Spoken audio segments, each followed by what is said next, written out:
তাকেই বলি শ্রেষ্ঠ শিক্ষা, যা কেবল তথ্য পরিবেশন করে না, যা বিশ্বসত্তার সাথে সামঞ্জস্য রেখে আমাদের জীবনকে গড়ে তোলে। Welcome dear student. আজকে আমরা তাপের ঘটনাসমূহর পার্ট 10 নিয়ে আলোচনা করব। আজকে আমাদের যেটা মূল টপিক রয়েছে যে তরলের তাপীয় প্রসারণ। তো আমরা তাপের ঘটনাসমূহ এই চ্যাপ্টারটির আমরা প্রথম যে টপিকটি ছিল কারণ যেটা তোমাদের ছকের মাধ্যমে একটু দেখিয়ে দিই, তাপের ঘটনাসমূহ। এক মিনিট একটু ক্লিয়ার করে করি।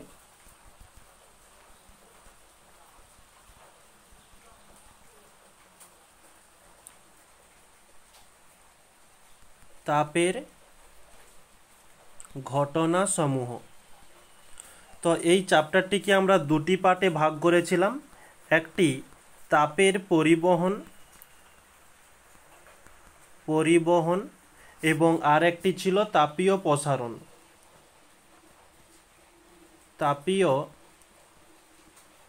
প্রসারণ। ওকে, তো এই তাপীয় প্রসারণকে আমরা তিনটি ভাগে ভাগ করেছিলাম। একটি ছিল কঠিনের তাপীয় প্রসারণ, নেক্সট ছিল তরলের তাপীয় প্রসারণ, তারপরে রয়েছে আমাদের গ্যাসীয় তাপীয় প্রসারণ। এই কঠিনের তাপীয় প্রসারণ কমপ্লিট করে ফেলেছি। তরলের তাপীয় প্রসারণকে আমরা দুটি ভাগে ভাগ করেছিলাম। একটি তরলের আপাত প্রসারণ এবং নেক্সট রয়েছে যে তরলের প্রকৃত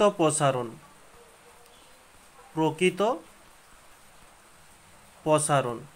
এখন আমাদের এই তরলের আপাত প্রসারণ এবং প্রকৃত প্রসারণ এদের সংজ্ঞা আমরা আলোচনা করেছি।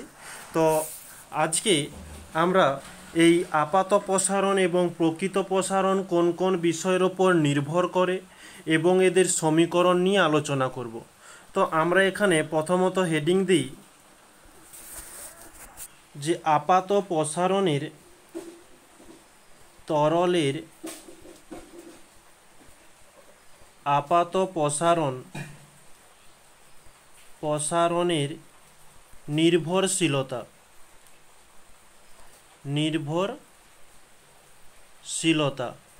আপাত প্রসারণ কোন কোন বিষয়ের ওপর নির্ভর করে। তো ফার্স্ট আমাদের পয়েন্ট যে 1 নম্বর প্রাথমিক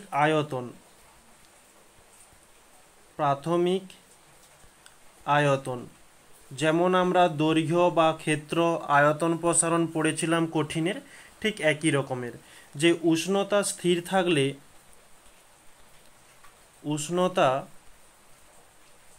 স্থির থাকলে তরলের আপাত প্রসারণ তরলের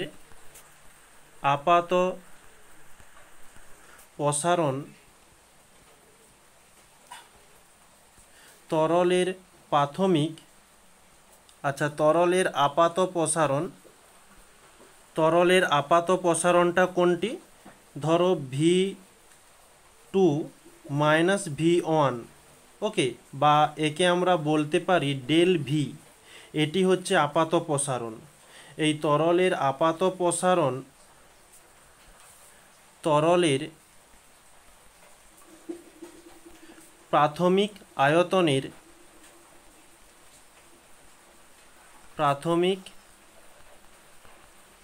আয়তনের সমানুপাতিক। আচ্ছা, তরলের প্রাথমিক আয়তনটা কি? যে V1।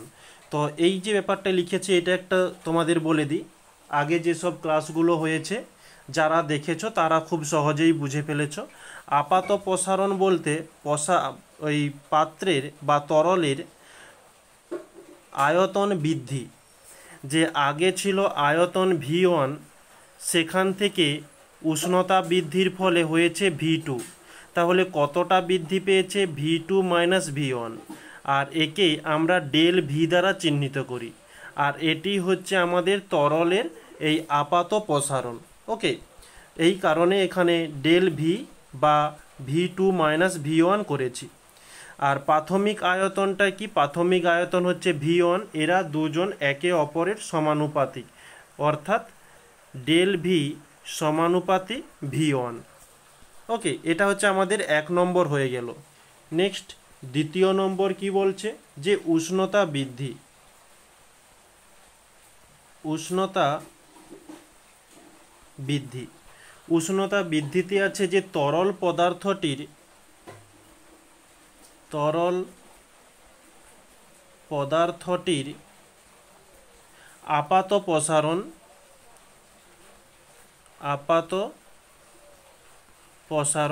আপাত প্রসারণটা কোনটা? এখনই যেটা বললাম, এই যে ডেল ভি, এটাই হচ্ছে আপাত প্রসারণ।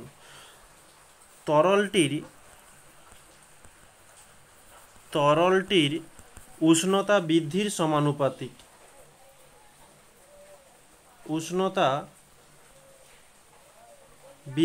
উষ্ণতা বৃদ্ধি কতটা? যে T1 আগে ছিল, বেড়ে T2 হয়েছে। ওকে, বা একে আমরা বলতে পারি যে T2 মাইনাস T1। ওকে, T2 মাইনাস T1 বা ডেল টিও বলা হয়ে থাকে। উষ্ণতা বৃদ্ধির সমানুপাতিক। আচ্ছা, এটা হচ্ছে বা। ওকে, তাহলে এখানে আমরা লিখব কি? ডেল ভি সমানুপাতি ডেল টি। তো এই দুটো বিষয় হয়ে গেল। আরও দুটো বিষয় রয়েছে, যে 3 নম্বর বিষয় তরলের প্রকৃতি। মানে তরলটা কীরকম প্রকৃতির তার ওপর নির্ভর করে থাকে। ওকে, যে কোনো তরলের আপাত প্রসারণ। আচ্ছা, জিনিসটা একটু কি বলে দেই তোমাদের উদাহরণের সাপেক্ষে। ধরো একটা জল, ওকে, আর একদিকে তরল হিসাবে ধরা হলো যে আর একটা তরল ধরলাম যে ফ্রিজ থেকে বের করানো জল, মানে ফ্রিজ থেকে যে জলটা বের করানো হচ্ছে সেটা ঠান্ডা, আর এমনি সাধারণ যে জলটা ছিল সেটা একটু হালকা গরম। দুটোই জল, কিন্তু একটা ঠান্ডা জল, একটা গরম জল। এই তরলের দুটো প্রকৃতি কিন্তু আলাদা একটু। ওকে, তো এই দুটোকে যদি উত্তপ্ত করা হয় তাহলে কোনটা বেশি উত্তপ্ত হবে? আগে আমাদের জলটা উৎপন্ন হয়ে যাবে, ফ্রিজ থেকে যে জলটা বের করেছি সেটা একটু দেরিতে উৎপন্ন হবে। এই কারণে বলছে প্রকৃতির ওপর নির্ভর করে। তো আরও একটা উদাহরণ দিতে পারি, যে জল একদিকে আর একদিকে ধরলাম মধু, এই দুটো ধরলাম, দুটোই কিন্তু তরল। ওকে, মধুও তরল, এদিকে হচ্ছে জলও তরল। তো দুটোকে উত্তপ্ত করলে আগে জলটা উত্তপ্ত হবে। এই কারণে বলছে প্রকৃতির ওপর নির্ভর করে। তাহলে এখানে লিখি যে কোনো তরলের আপাত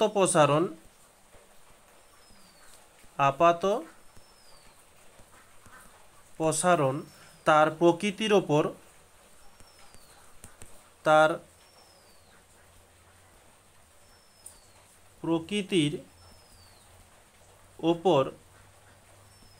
নির্ভর করে। এটি হচ্ছে আমাদের 3 নম্বর পয়েন্ট হয়ে গেল। আর একটি পয়েন্ট রয়েছে 4 নম্বর পয়েন্ট। 4-এ কি? যে পাত্রের উপাদানের প্রকৃতি। পাত্রের উপাদানের প্রকৃতি, মানে আমরা তরলকে যখন উত্তপ্ত করব তখন একটা পাত্রের মধ্যে রেখে উত্তপ্ত করতে হবে।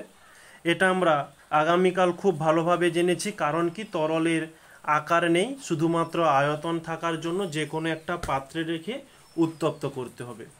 দুটো পাত্র ধরলাম, একটা হচ্ছে লোহার পাত্র আর একটা হচ্ছে স্টিলের পাত্র। তাহলে দুটো পাত্রতেই জল আছে, কোন পাত্রটা আগে উত্তপ্ত হবে? আগে হচ্ছে স্টিলের পাত্রটা উত্তপ্ত হয়ে যাবে। ওকে, আর লোহার পাত্রতে যে জলটা রয়েছে সেটা একটু পরে উত্তপ্ত হবে। তো এই কারণে বলা হচ্ছে যে দুটো পাত্রের উপাদানের ওপর নির্ভর করে তরল প্রসারিত হয়ে থাকে। কিন্তু লোহাটা যদি উত্তপ্ত হয়ে যায়, লোহা কিন্তু ঠান্ডা হবে একটু দেরি করে, কিন্তু উত্তপ্তটা হবে একটু ধীরে, কিন্তু ঠান্ডা হবে অনেক লেটে। তাহলে আমরা এখানে লিখতে পারি যে পাত্রের উপাদান যে তরলের আপাত প্রসারণ, তরলের আপাত প্রসারণ পাত্রের উপাদানের প্রকৃতির ওপর নির্ভর করে। উপাদানের প্রকৃতির ওপর নির্ভর করে, এই হয়ে গেল আমাদের তরলের আপাত প্রসারণ কোন কোন বিষয়ের ওপর নির্ভর করে।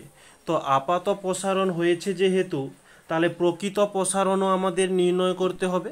তাহলে নেক্সট আমাদের পয়েন্ট দেওয়া যাক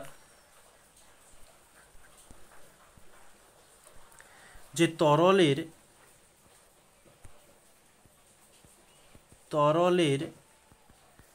প্রকৃত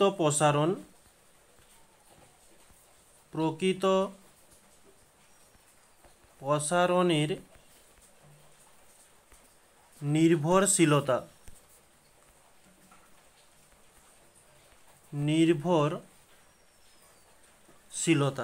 যে তরলের প্রকৃত প্রসারণ কোন কোন বিষয়ের ওপর নির্ভর করে। তো আমরা কিছুক্ষণ আগে তরলের আপাত প্রসারণ যেসব বিষয়ের ওপর নির্ভর করে, ঠিক ওই বিষয়গুলোর উপরই নির্ভর করে তরলের প্রকৃত প্রসারণ। কেবলমাত্র একটা বিষয়ের ওপর নির্ভর করে না, যে পাত্রের উপাদানের প্রকৃতির ওপর। তাহলে এখানে আমরা লিখে নেব যে তরলের আপাত প্রসারণ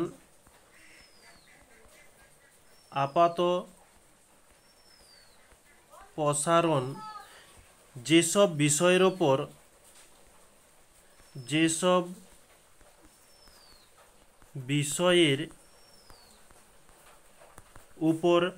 নির্ভর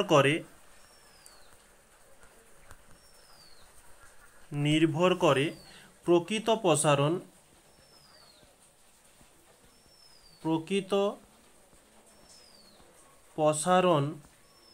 প্রসারণ ও একই বিষয়ের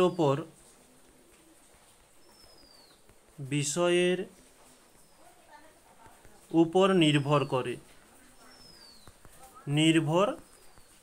করে কেবলমাত্র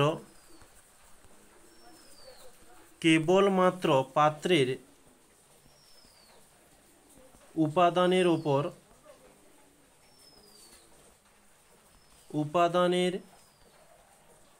ওপর নির্ভর করে না। ওকে, তো আমরা এখানে আর একটা কথা লিখতে পারি, যেহেতু এই প্রকৃত প্রসারণ এই পাত্রের প্রসারণের ওপর নির্ভর করে না, তো এখানে লেখা যেতে পারে এই কারণে তরলের প্রকৃত প্রসারণ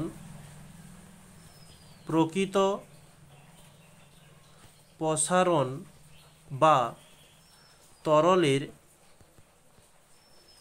প্রকৃত প্রসারণ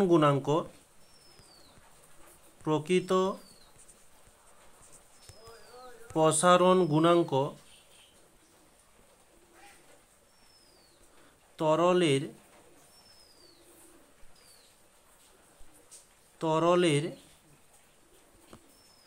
নিজস্ব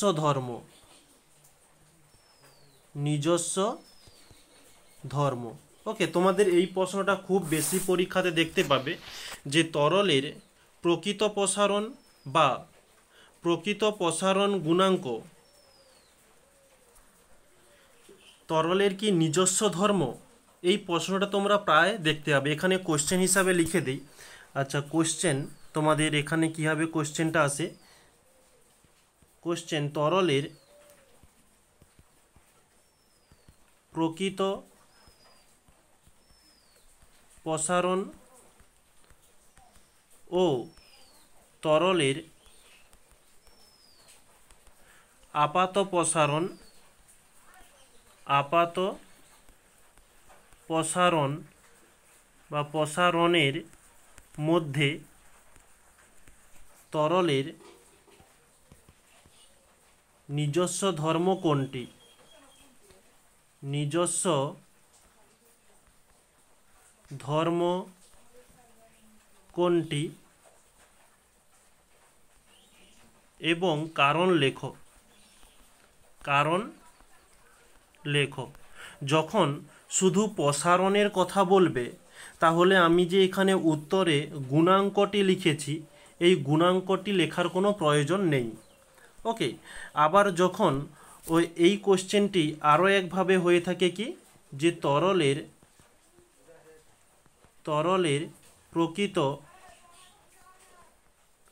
প্রকৃত প্রসারণ গুণাঙ্ক ও তরলের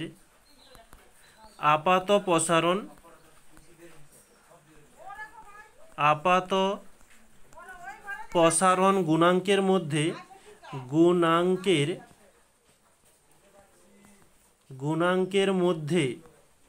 তরলের নিজস্ব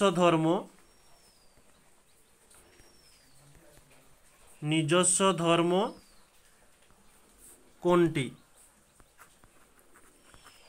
কোনটি এবং কারণ লেখো। ওকে, যখন গুণাঙ্ক কথাটি বলবে তখন যেখানে যেখানে এই আপাত প্রসারণ রয়েছে এখানে গুণাঙ্ক কথাটি অ্যাড করে দিও।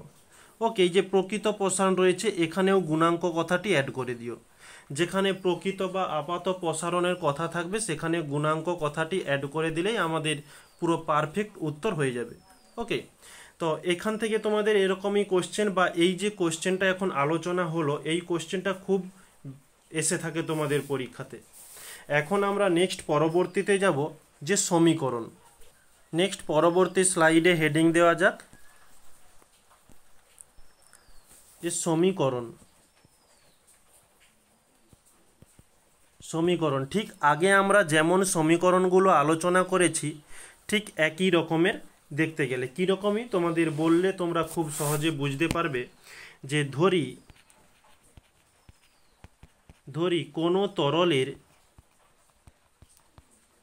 কোনো তরলের টি ডিগ্রি সেলসিয়াস উষ্ণতায় এটা হচ্ছে T1 করো, T1 ডিগ্রি সেলসিয়াস উষ্ণতায় আয়তন V1 উষ্ণতা বৃদ্ধি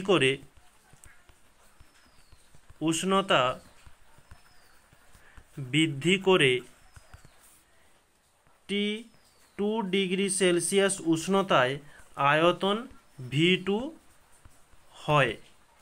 তাহলে এখানে আমরা লিখতে পারি উষ্ণতা বৃদ্ধি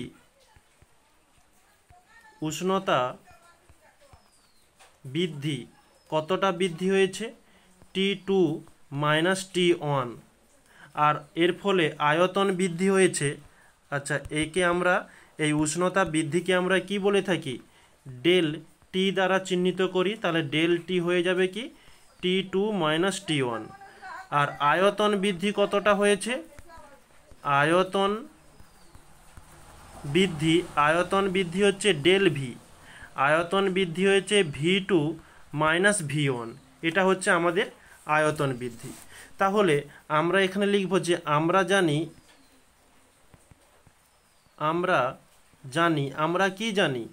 যে আমরা এই যে উপরেই এই যে কিছুক্ষণ আগেই জেনে এসেছি, কোথায় গেল 1 মিনিট, এই যে ডেল ভি সমানুপাতি V1, এদিকে হচ্ছে ডেল ভি সমানুপাতি ডেল টি। তাহলে এই জিনিসটাই এখানে লিখে দেব সরাসরি যে ডেল ভি সমানুপাতি V1 ও ডেল ভি সমানুপাতি ডেল টি। তাহলে এখান থেকে আমরা লিখতে পারি অতএব ডেল ভি সমানুপাতি V1 ডেল টি, এটা লেখা যেতেই পারে। ওকে, তো এই সমানুপাতিকের চিহ্ন তোলার জন্য এখানে একটা ধ্রুবক আনতে হবে। তো ডেল ভি এখানে বা ডেল ভি সমান এখানে ধ্রুবকটা কি দেবো, যে গামা এ দিলাম। ওকে, যখন আমি এখানে গামা এ দিয়ে প্রমাণ করব তখন এটা হচ্ছে কিসের চিহ্ন, যে তরলের আপাত প্রসারণ গুণাঙ্ক। ওকে, তো যখন এখানে আমি এই গামা আর দিয়ে চিহ্নিত করব তখন এটি হয়ে যাবে তরলের প্রকৃত প্রসারণ গুণাঙ্ক। জিনিসটা কিন্তু একই। তাহলে গামা এ দ্বারা চিহ্নিত করছি, এ V1 ডেল টি যেমন ছিল তেমন থাকলো। এখানে গামা এটা কি, এটা হচ্ছে সমানুপাতিক ধ্রুবক, সমানুপাতিক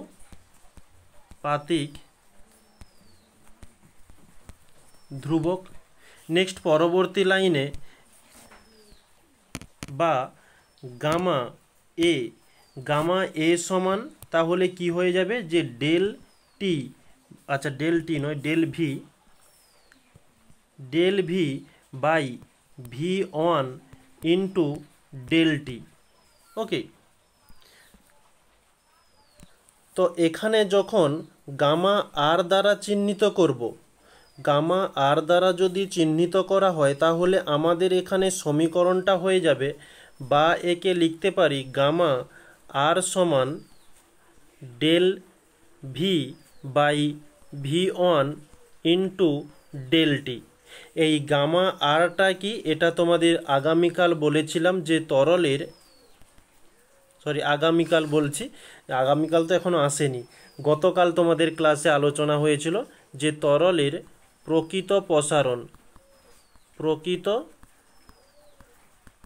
প্রসারণ গুণাঙ্কর সংকেত এটা। আর এই গামা এ এটা হচ্ছে তরলের আয়তন প্রসারণ গুণাঙ্ক, বা আয়তনের কাছে আপাত প্রসারণও লেখা যেতে পারে। আচ্ছা, এখানে লিখে দিই আয়তন বা আপাত প্রসারণ। তাহলে এখানে আমি লিখতে পারি যে অতএব তরলের আপাত প্রসারণ গুণাঙ্ক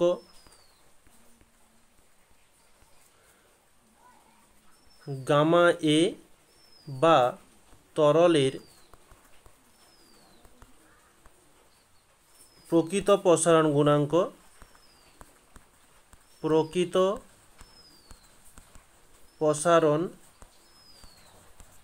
গুণাঙ্ক গামা, আচ্ছা এখানে করে দিই গুণাঙ্ক গামা আর সমান হয়ে যাবে কি, যে আপাত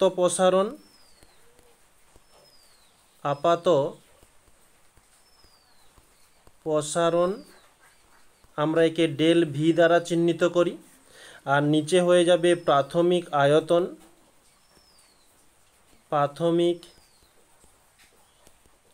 আয়তন একে আমরা V1 দ্বারা চিহ্নিত করি, ইন্টু উষ্ণতা বৃদ্ধি কি ডেল টি। তো এটাই আমরা এই যে সমীকরণটাতে লিখেছি, এই যে সমীকরণ দুটো দেখতে পাচ্ছ। ওকে, তো এটাকে একটু কালার করে দিই।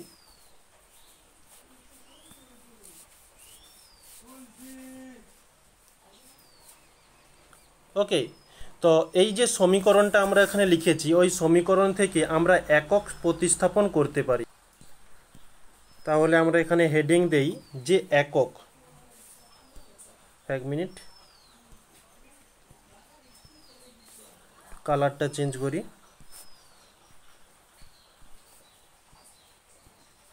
ওকে, একক। আচ্ছা, এককে তাহলে কি হবে, যে গামা এ বা গামা আর এর একক সমান হয়ে যাবে যে আয়তনের আয়তনের একক, বা এর নিচে হবে আয়তনের একক, প্রাথমিক আয়তন ছিল আয়তনের একক ইন্টু উষ্ণতার একক, উষ্ণতার একক।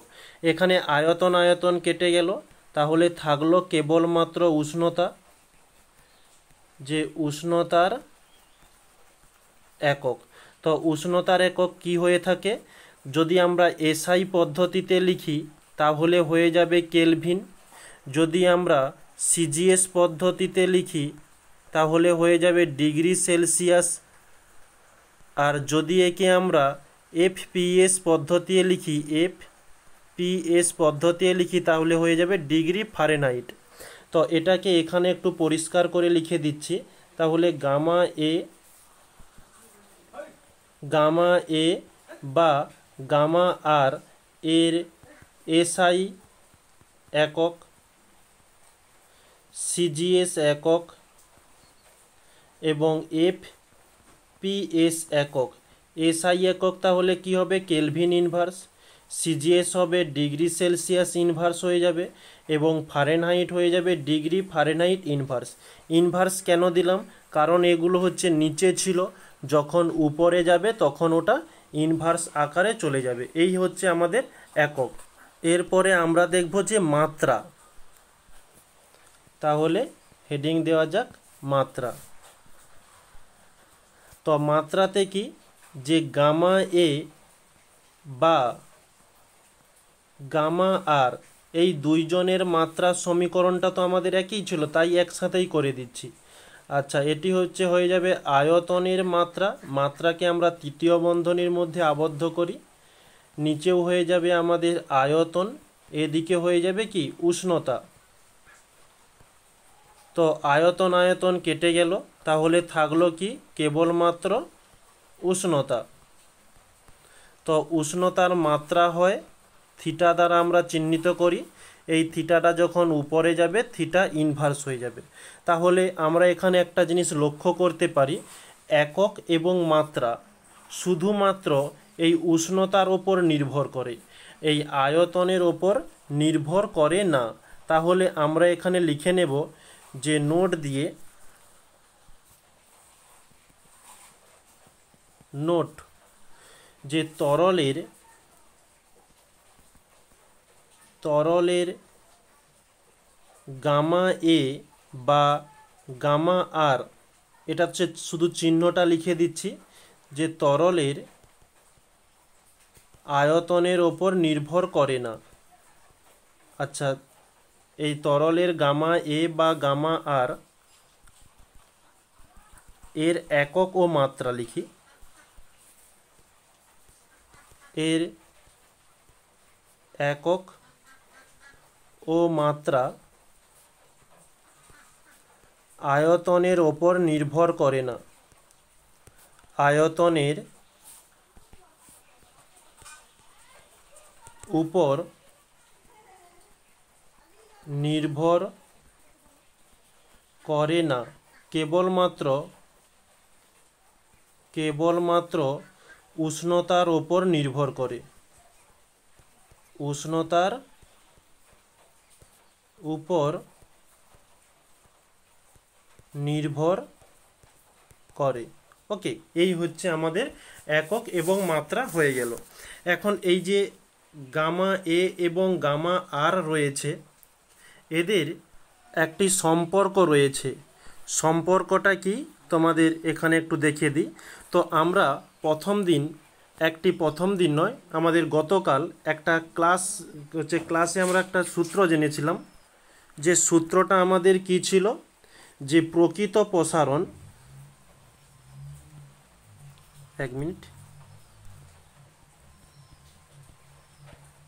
প্রকৃত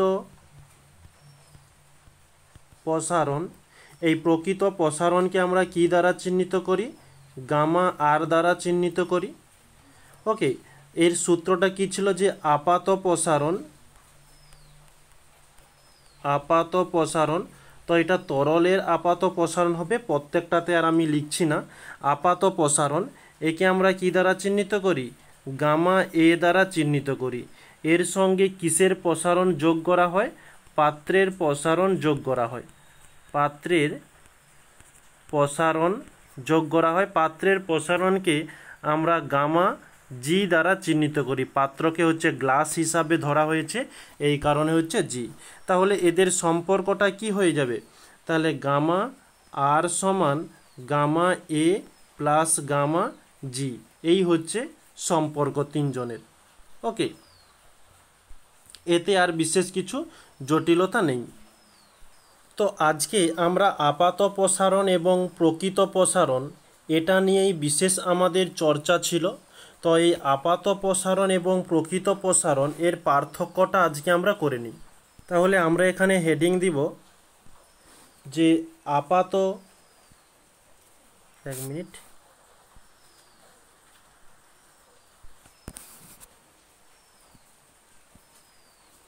কালারটা একটু চেঞ্জ করি।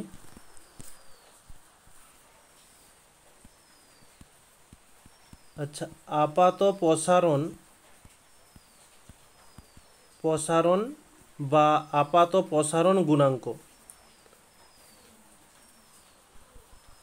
আচ্ছা, একবারে সরাসরি ছক করে দিই। আচ্ছা, এখানে বিষয় দেই, বিষয়, এখানে আপাত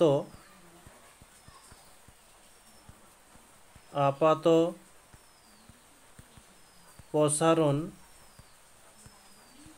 গুণাঙ্ক বা আপাত প্রসারণ, আর এদিকে হচ্ছে প্রকৃত প্রসারণ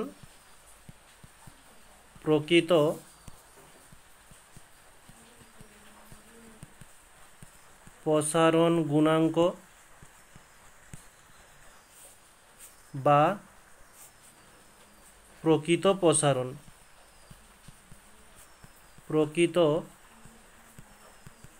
প্রসারণ ওকে, তাহলে ফার্স্ট আমরা সংজ্ঞা দিয়ে শুরু করি।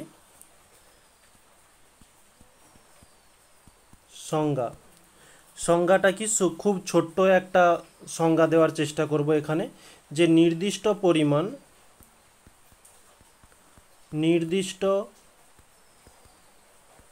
পরিমাণ উষ্ণতা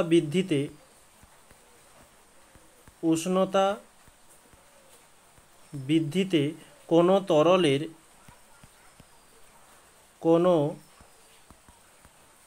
তরলের একক আয়তনে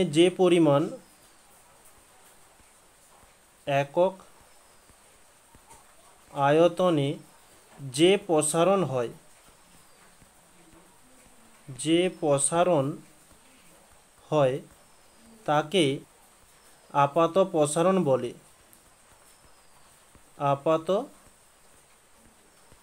প্রসারণ বলে। তো এই সংজ্ঞাটা এমনভাবে রেডি করা হয়েছে যে তোমরা আপাত প্রসারণ এবং গুণাঙ্কতে এই সংজ্ঞাটা লিখতে পারো, শুধুমাত্র পার্থক্যের জন্য, অন্য কোনো কিছুতে নয়। যখন 2 নাম্বার বা 1 নাম্বারের সংজ্ঞা দিয়ে দিবে যে আপাত প্রসারণ বা আপাত প্রসারণ গুণাঙ্ক কাকে বলে, তখন এই সংজ্ঞাটা লিখো না, আগে যেই সংজ্ঞাটা লিখে দিয়েছি সেটা লেখার চেষ্টা করবে। এদিকে হচ্ছে প্রকৃত প্রসারণে কি বলছে, যে নির্দিষ্ট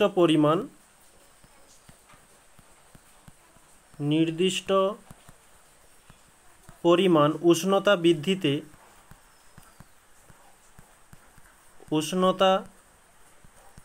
বৃদ্ধিতে কোনো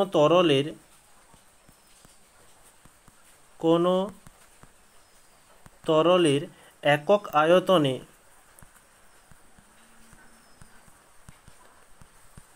একক আয়তনে যে প্রকৃত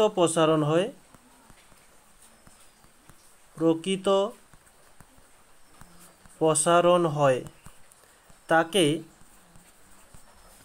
বা যে প্রসারণ হয়, লিখো, যে প্রসারণ হয় তাকে প্রকৃত প্রসারণ বলে।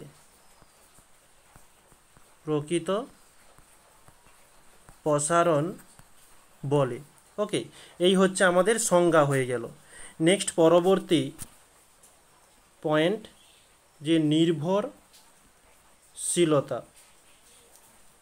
নির্ভরশীলতা কি?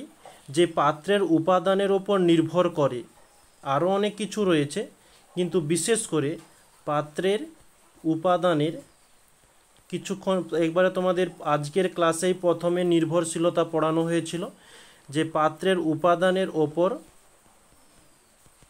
নির্ভর করে, আর এখানে হচ্ছে নির্ভর করে না। তাহলে লিখে দেব যে পাত্রের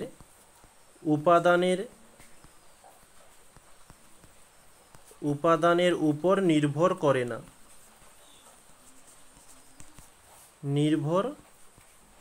করে না। নেক্সট পরবর্তী পয়েন্ট, যে মানটা কি হবে, যে ভিন্ন নির্দিষ্ট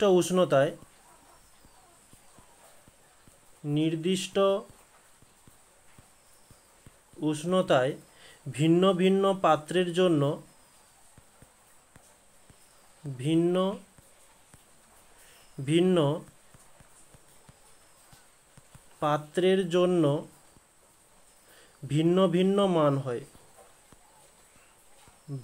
ভিন্ন মান হয়, ঠিক অপোজিটে হয়ে যাবে যে নির্দিষ্ট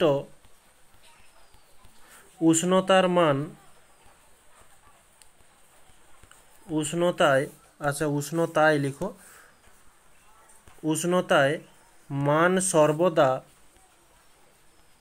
মান সর্বদা সমান হয়। ওকে, এটি হচ্ছে আমাদের মান হয়ে গেল। নেক্সট পরবর্তীতে হচ্ছে নিজস্ব ধর্ম।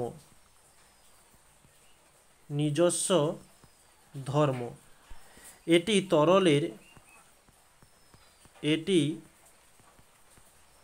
তরলের নিজস্ব ধর্ম নয়, আর এদিকে হচ্ছে নিজস্ব ধর্ম,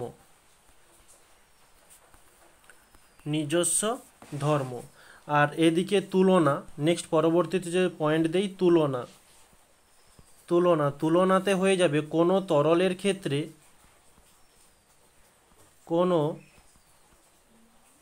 তরলের ক্ষেত্রে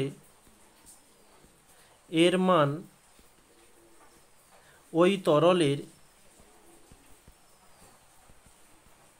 ওই তরলের প্রকৃত প্রসারণ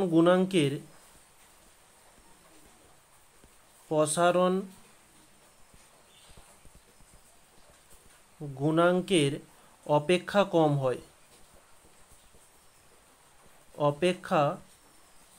কম হয়। আর এদিকে হয়ে যাবে তরলের প্রকৃত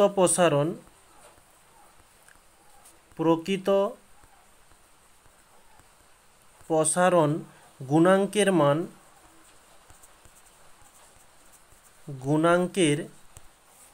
মান ওই তরলের আপাত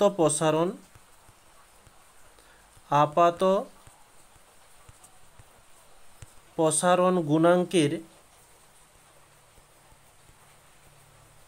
গুণাঙ্কের থেকে বেশি হয়। ওকে, এই হচ্ছে আমাদের পার্থক্য ছিল।